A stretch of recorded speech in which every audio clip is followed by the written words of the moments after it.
Madam, বন্ধুরা, আমি অমৃতা। আমি শ্রী ফণীন্দ্র কুমার মালাকারের রচিত রামভাই স্মরণে বই থেকে আপনাদের একটা অধ্যায় পড়ে শোনাচ্ছি। তৃতীয় অধ্যায়ের একটা অংশ পড়ে শোনাচ্ছি। আমি প্রথমবার ম্যাট্রিক পরীক্ষায় টেস্ট পরীক্ষাতে উত্তীর্ণ হইতে পড়ি নাই। সকল বিষয়ে আমি মোট 69 নম্বর পাইয়াছিলাম। বাল্যকালে বড়ই দুরন্ত ছিলাম।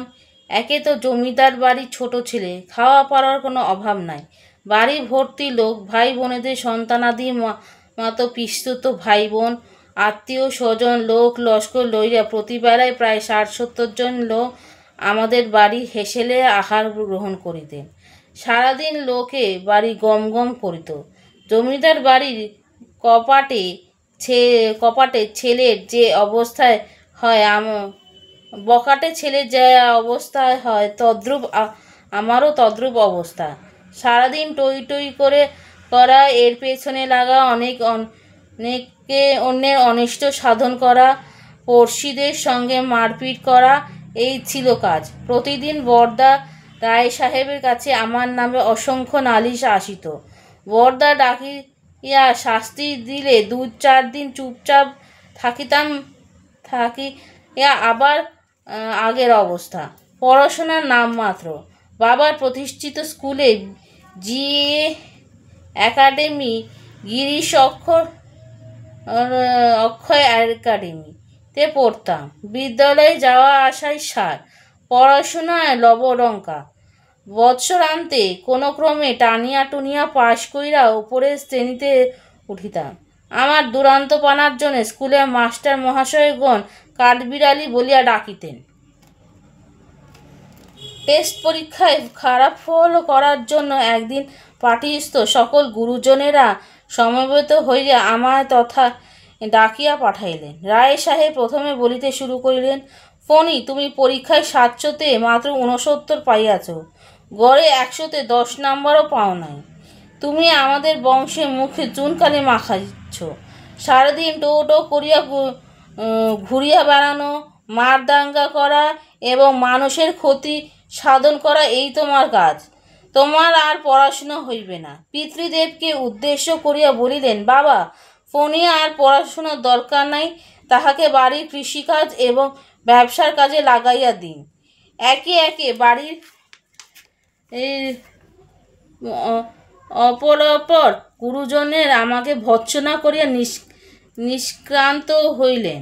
বড়ই বিমর্ষ হইয়া পড়িলাম। মনে মনে অভিমানও হইয়াছিল। বাড়িতে অসংখ্য লোক, একেবারে ডামাডোলের বাজার, পড়াশোনার সুস্থ পরিবেশ নাই। ফেনী শহরে আমাদের 2টি বিশাল আয়তনের গোডাউন ছিল।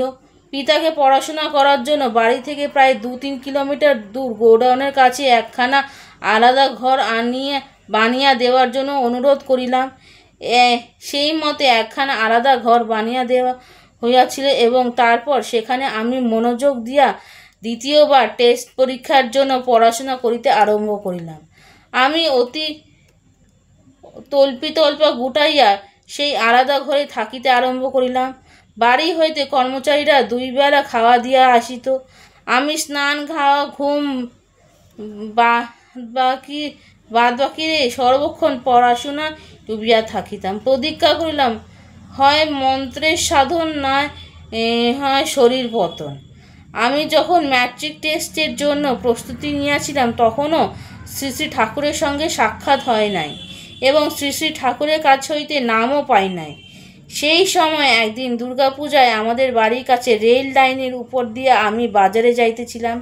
এই সময় আমি দুর্গাপূজার ঢাকের আওয়াজে শুনিয়া ওইখানে দাঁড়াইয়া 2 হাত জোর করিয়া মা দুর্গারে উদ্দেশ্য করিয়া প্রণাম করিয়া বলিলাম, মা, আমি যদি সামনের বছর লেটার নিয়া ম্যাট্রিক পরীক্ষায় 1st ডিভিশন পাস করিতে পারি, তবে আমিও তোমার একবার পূজা করিব। যথারীতি আমি দ্বিতীয়বার ম্যাট্রিক পরীক্ষায় বসিলাম। টেস্ট পরীক্ষার ফল প্রকাশিত হলো।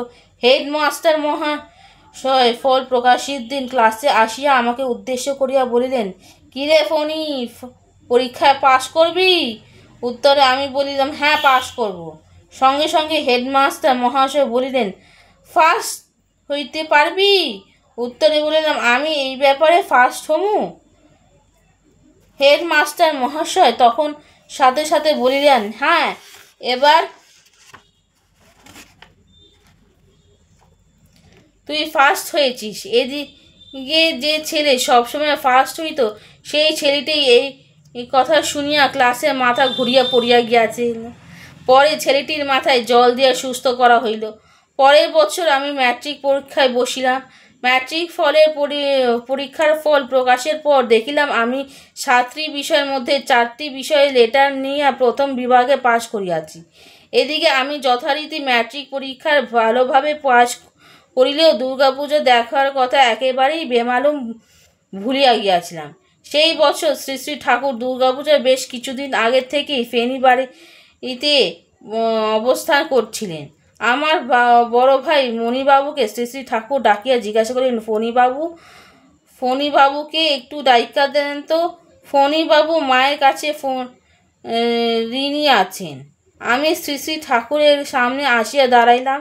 শ্রী শ্রী ঠাকুর আমাকে বলিতে আরম্ভ করিলেন, আপনার মায়ের কাছে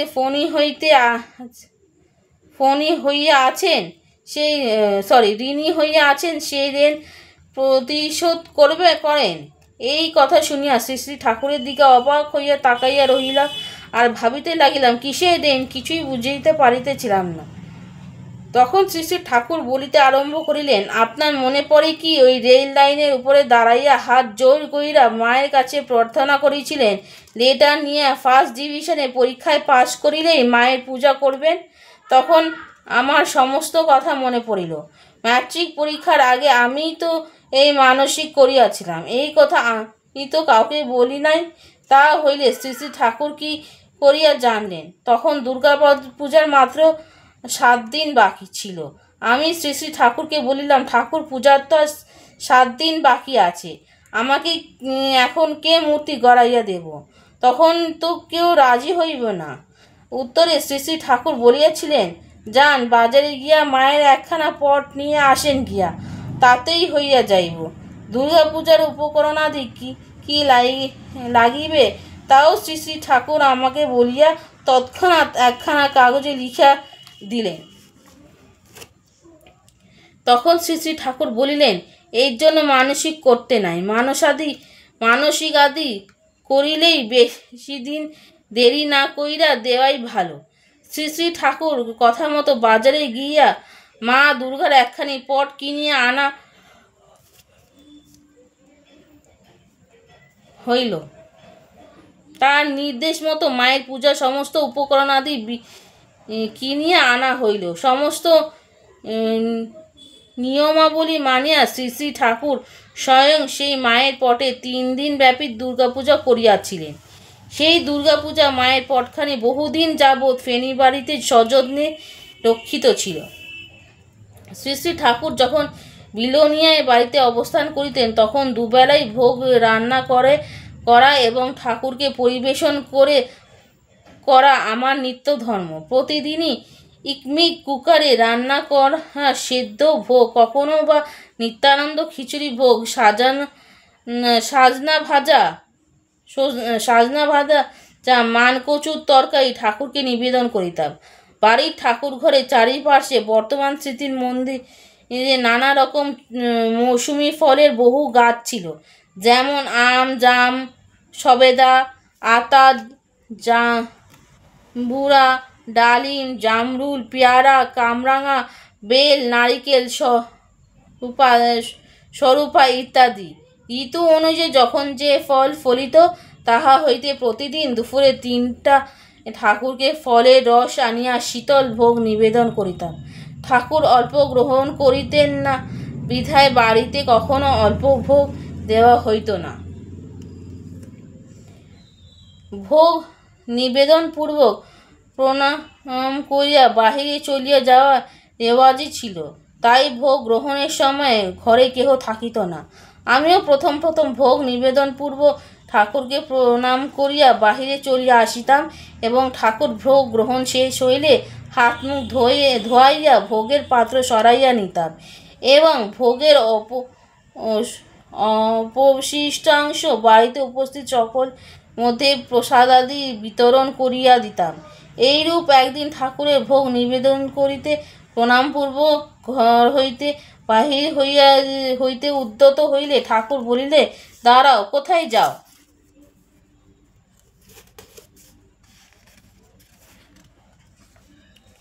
বলিলাম, ভোগের সময় বাহির যাওয়াই নিয়ম, তাই যাই। ঠাকুর বলিয়া উঠিলেন, আমার কিছু দরকার পড়িলে চামু কার কাছে? মা সন্তানকে খাওয়াইতে বসাইয়া পাশে বসিয়া ভালো মন্দ এটা সেটা সন্তানের পাতে তুইলা দেয়, যাতে সন্তান তৃপ্তি ও আনন্দ সহকারে খায়। শোনো, খাওয়াইতে হইলে সেইরূপ মাতৃভাব নিয়া খাওয়াইবে, নতুবা খাওয়ানোর অর্থহীন থাকে। এখন হইতে ভোগ নিবেদন কইরা ঘরে থাকবে।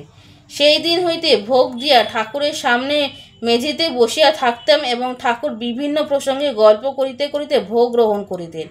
ভোগ গ্রহণ সেই শৈলে হাত মুখ প্রক্ষালন কইরা ঠাকুরকে বিশ্রামের বন্দোবস্ত কইরা তথা হইতে বাহিরে হইতাম। ভোগের সময় আমি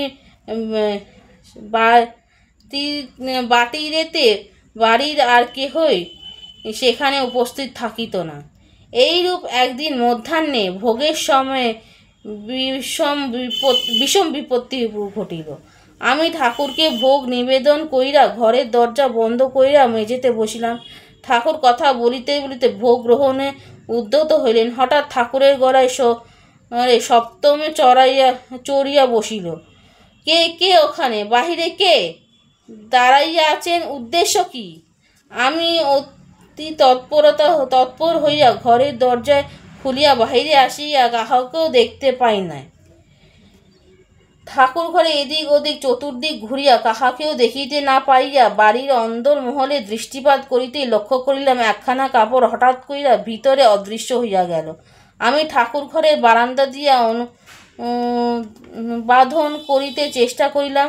কে ঠাকুরের ভোগের সময় আসিয়া ঠাকুর ঘরে উকি দিয়াছিলেন?